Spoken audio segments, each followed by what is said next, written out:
Halo semuanya, kali ini kita akan membahas tentang cara mencegah dampak kesehatan akibat polusi udara terutama di kota-kota besar seperti kota Jakarta. Polusi udara di Jakarta akhir-akhir ini semakin mengkhawatirkan ya.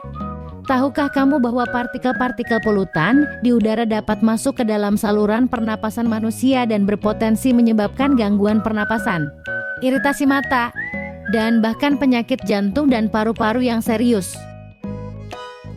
Tindakan pencegahan yang sederhana namun efektif, seperti cuci tangan yang benar, penggunaan masker yang tepat, dan diet tinggi kalori tinggi protein, dapat menjadi solusi yang relevan dan berdaya guna dalam melawan risiko kesehatan akibat polusi udara di Jakarta. Oleh karena itu, dalam video ini kita akan mempelajari 3 hal penting dapat menjadi solusi relevan terhadap risiko kesehatan akibat polusi udara, yaitu cuci tangan 6 langkah, penggunaan masker yang benar, dan diet tinggi kalori tinggi protein. Yuk, kita mulai. Mari kita mulai dengan definisi kebersihan tangan. Kebersihan tangan atau hand hygiene adalah langkah penting yang dilakukan dengan mencuci tangan menggunakan sabun dan air mengalir jika tangan terlihat kotor atau terkena cairan tubuh. Jika tangan tidak terlihat kotor, kita bisa menggunakan alkohol berbasis hand rub. Kapan sebaiknya kita mencuci tangan? WHO telah mengidentifikasi 5 moments for hand hygiene pada tahun 2009, yaitu sebelum menyentuh pasien, sebelum melakukan prosedur aseptik, setelah terkena cairan pasien, setelah menyentuh pasien, setelah menyentuh benda-benda di sekitar pasien. Tidak hanya itu, dalam kehidupan sehari-hari ada juga momen penting lainnya, seperti sebelum menyentuh makanan, sebelum memasak, setelah makan, dan setelah kontak dengan kotoran atau setelah bepergian. Manfaat kebersihan tangan sangatlah besar. Ini membantu menghilangkan kotoran dari kulit secara mekanis dan mengurangi jumlah mikroorganisme. Menurut Perhimpunan Pengendalian Infeksi Indonesia, tujuan utamanya adalah untuk menjaga kesehatan kita dan orang di sekitar kita.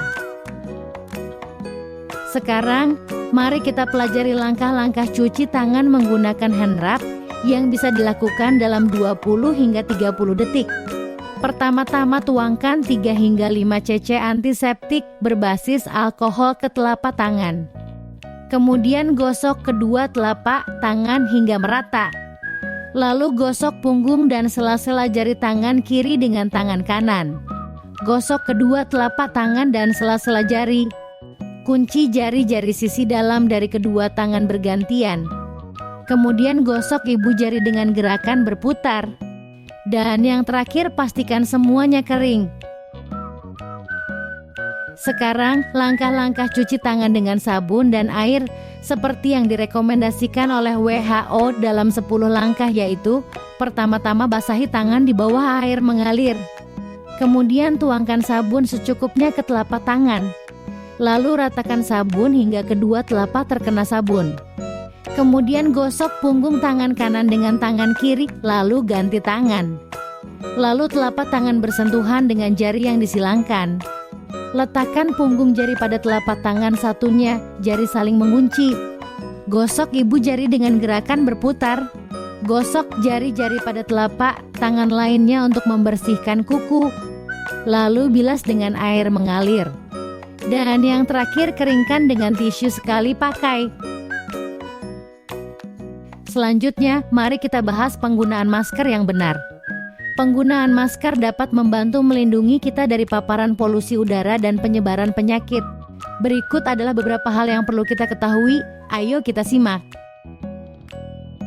Pertama-tama, mari kita pahami definisi penggunaan masker.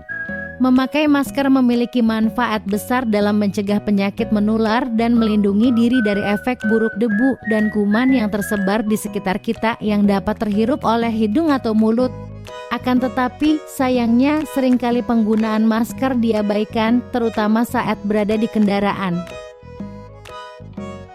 Mengapa kita seharusnya memakai masker? Ini adalah beberapa manfaat utamanya. Manfaat pertama adalah melindungi dari paparan polusi udara. Asap dari kendaraan, pabrik, rokok, dan debu adalah contoh polusi udara yang ada setiap hari. Paparan ini bisa berdampak buruk pada paru-paru dan meningkatkan risiko penyakit pernapasan seperti asma dan PPOK, bahkan berkontribusi pada penyakit jantung dan kelahiran prematur. Yang kedua adalah mencegah penularan dan penyebaran penyakit. Menggunakan masker adalah salah satu cara terbaik untuk mencegah penularan dan penyebaran penyakit. Dengan memakai masker dengan benar, kita dapat mengurangi risiko penyebaran virus dan bakteri melalui lendir atau cairan saat bersin atau batuk. Dan yang ketiga adalah melindungi wajah dari dampak sinar matahari dan polusi. Tidak hanya melindungi dari kuman, masker juga bisa memberikan perlindungan tambahan bagi kulit wajah dari efek buruk akibat polusi udara dan paparan sinar matahari. Ada beberapa jenis masker yang umum digunakan, yaitu masker bedah. Masker ini dirancang untuk melindungi saluran pernapasan dari percikan saat orang lain bersin atau batuk. Meskipun masker ini dapat mencegah tetesan cairan tubuh yang mengandung virus dan kuman keluar melalui hidung atau mulut. Perlu diingat bahwa partikel-partikel kecil seperti virus di udara masih dapat terhirup meski menggunakan masker bedah. Yang kedua adalah masker N95. Masker N95 lebih canggih dan dapat menyaring lebih banyak partikel udara. Mereka memberikan perlindungan yang lebih baik terhadap partikel yang sangat kecil seperti virus. Namun, masker ini harus digunakan dengan benar agar efektif.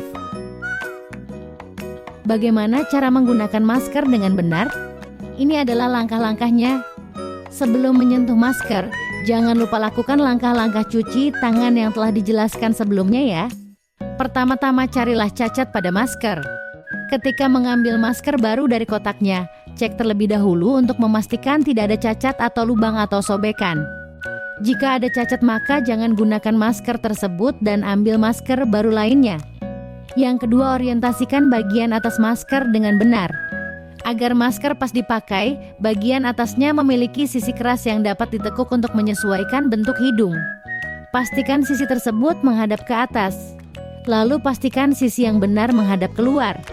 Bagian dalam masker medis atau bedah biasanya berwarna putih dan bagian luarnya berwarna lain. Sebelum dipakai, pastikan sisi berwarna putih menghadap wajah. Beberapa masker memiliki lubang telinga di setiap sisi masker.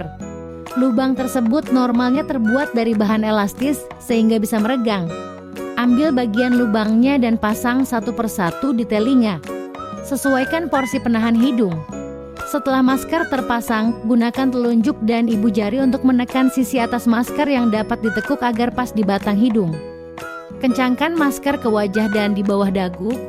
Setelah terpasang, pastikan masker menutupi wajah dan mulut dan bagian bawahnya menutup sampai bawah dagu.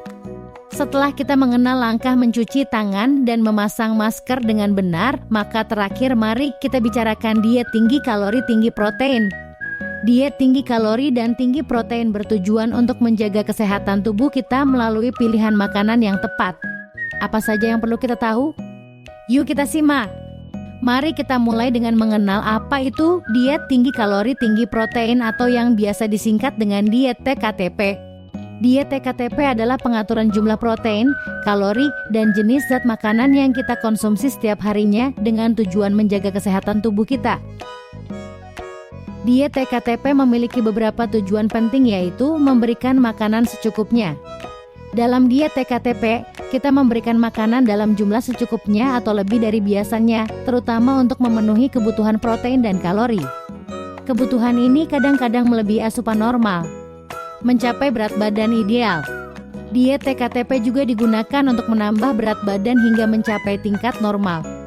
Berat badan yang sehat menandakan cukupnya energi dalam tubuh. Untuk mengetahui berat badan yang normal, kita dapat menggunakan indeks massa tubuh bagi orang dewasa dan kartu menuju sehat bagi berbagai kelompok usia. Mencegah dan memperbaiki kerusakan jaringan. Diet TKTP membantu mencegah dan mengurangi kerusakan jaringan dalam tubuh. Dengan memenuhi kebutuhan energi, kalori, dan protein, kita mendukung pembentukan sel-sel baru dalam jaringan tubuh. Kapan diet TKTP diperlukan? Diet TKTP diperlukan jika ada beberapa indikasi meliputi malnutrisi defisiensi kalori, protein, anemia, atau kwashiorkor. Sebelum dan setelah operasi untuk mendukung penyembuhan dan pemulihan. Setelah sembuh dari penyakit dengan panas tinggi atau penyakit berkepanjangan. Setelah trauma perdarahan untuk mempercepat regenerasi sel. Pada infeksi saluran pernafasan untuk memperkuat sistem imun. Tubuh kita membutuhkan zat-zat gizi yang berasal dari makanan seperti protein, lemak, karbohidrat, vitamin, dan mineral.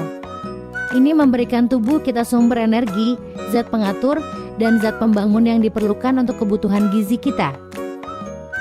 Dalam diet TKTP, kita mengandalkan bahan makanan yang kaya akan protein dan kalori. Sumber protein yaitu protein hewani yang berasal dari ayam, daging, hati, ikan, telur, susu, keju, dan protein nabati yang berasal dari kacang-kacangan. Sumber kalori yaitu karbohidrat yang berasal dari beras, jagung, ubi singkong, roti, kentang, mie, tepung. Lemak yang bersumber dari minyak goreng dan mentega. Contoh menu diet TKTP bisa terlihat seperti ini: pagi, bubur, telur, kacang panjang, susu, pisang. Siang nasi, ayam, sup sayuran, jeruk. Itulah tadi informasi penting mengenai cara mencegah dampak kesehatan akibat polusi udara di Jakarta. Dengan menjaga kebersihan tangan, menggunakan masker yang benar, dan mengatur diet dengan baik, kita dapat melindungi kesehatan kita dan menghadapi tantangan lingkungan sekitar. Terima kasih sudah menyimak.